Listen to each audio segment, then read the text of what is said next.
ये कहानी जंग की शुरुआत से शुरू होती है। उस समय किसी को भी अंदाजा नहीं था कि 1950 में चाइना अपनी फौज को कोरिया भेज देगा और कोरिया पर कब्जा कर लेगा। लेकिन सबसे चौंकाने वाली बात यह थी कि साउथ कोरिया में मौजूद अमेरिकन आर्मी को भी पकड़ लिया गया। काफी समय से चाइनीज आर्मी ने यूनाइटेड स्टेट्स में बहुत एक्टिव रोल निभाया हुआ था और इतिहास में पहली बार ऐसा हुआ कि उन्होंने अमेरिकन आर्मी पर ना तो सीधा हमला किया और ना ही वे भाग सके। अब चाइनीज आर्मी ने इस वजह से क्रालिंग की तरफ कूच किया और अमेरिकन आर्मी पर हमला शुरू कर दिया। काफी समय तक हालात बहुत उलझे रहे, ना कोई रोटेशन, ना निकलने का रास्ता, कुछ भी नहीं। वे लगातार क्रालिंग में अमेरिकन आर्मी से इस जंग में भिड़ते रहे। अमेरिकन आर्मी को पहले से ही यह पता चल चुका था कि चाइनीज आर्मी क्रालिंग की तरफ बढ़ रही है और हमला करने वाली है।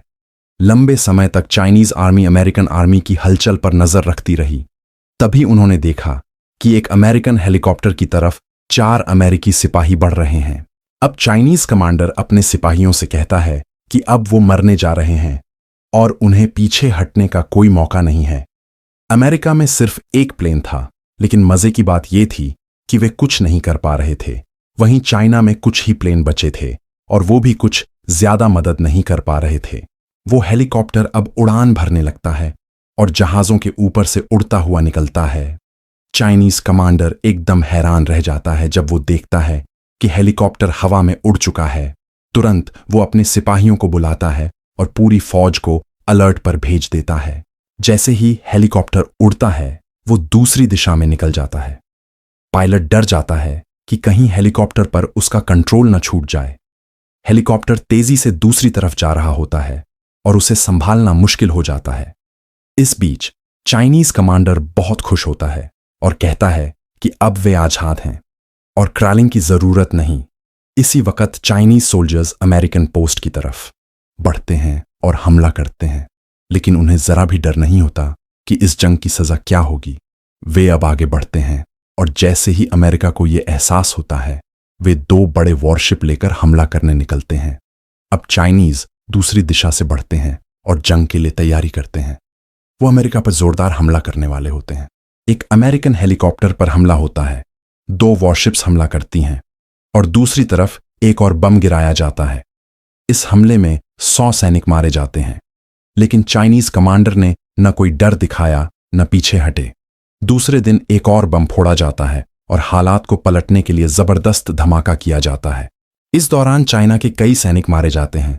जब एयरक्राफ्ट में बम खत्म हो जाते हैं तो फिर से हमला किया जाता है और कई सैनिक घायल होते हैं। कुछ मारे जाते हैं, कुछ घायल होते हैं और कुछ बीमार पड़ जाते हैं। चाइनीज कमांडर कहता है कि अगर हम सब मर भी जाएं तो भी हार नहीं मानेंगे। 2 सैनिक गोली लगने से मारे जाते हैं और एक छोटे से जंगल में दफन कर दिए जाते हैं। इसी जंगल में कई घायल पड़े रहते हैं। तभी यूएस 3 एयरक्राफ्ट्स भेजने की घोषणा करता है। जैसे ही चाइनीज सोल्जर्स ये सुनते हैं, यूएस उनके खिलाफ 3 और एयरक्राफ्ट भेजता है।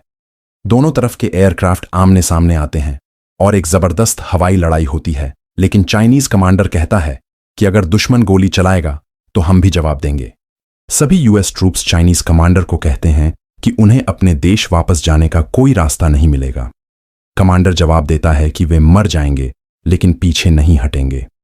जैसे जैसे जंग आगे बढ़ती है, यूएस के बीच में मौजूद चाइनीज सोल्जर्स अपने कमांडर को बताते हैं कि वे वापस लौटना चाहते हैं, लेकिन उन्हें पता नहीं होता कि चाइनीज कमांडर पहले ही वहां पहुंच चुका है। वो एक छोटे जंगल में घायल अवस्था में पड़ा होता है। उसके पैर के पीछे गोली लगी होती है। फिर भी वो 1 महीने तक वहीं रहकर लड़ाई जारी रखता है। अब चाइना की फौज क्रालिंग में यूएस पोस्ट के करीब पहुंच चुकी है।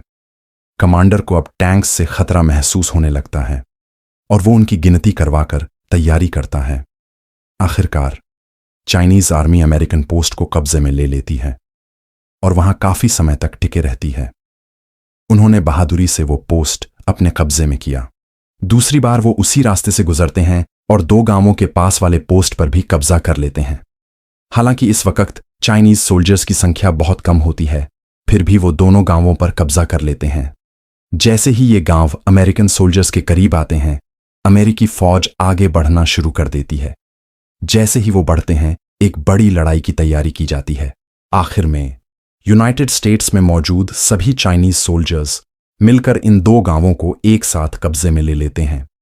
ये पूरा वाकया कोरिया में 1950 में हुआ था।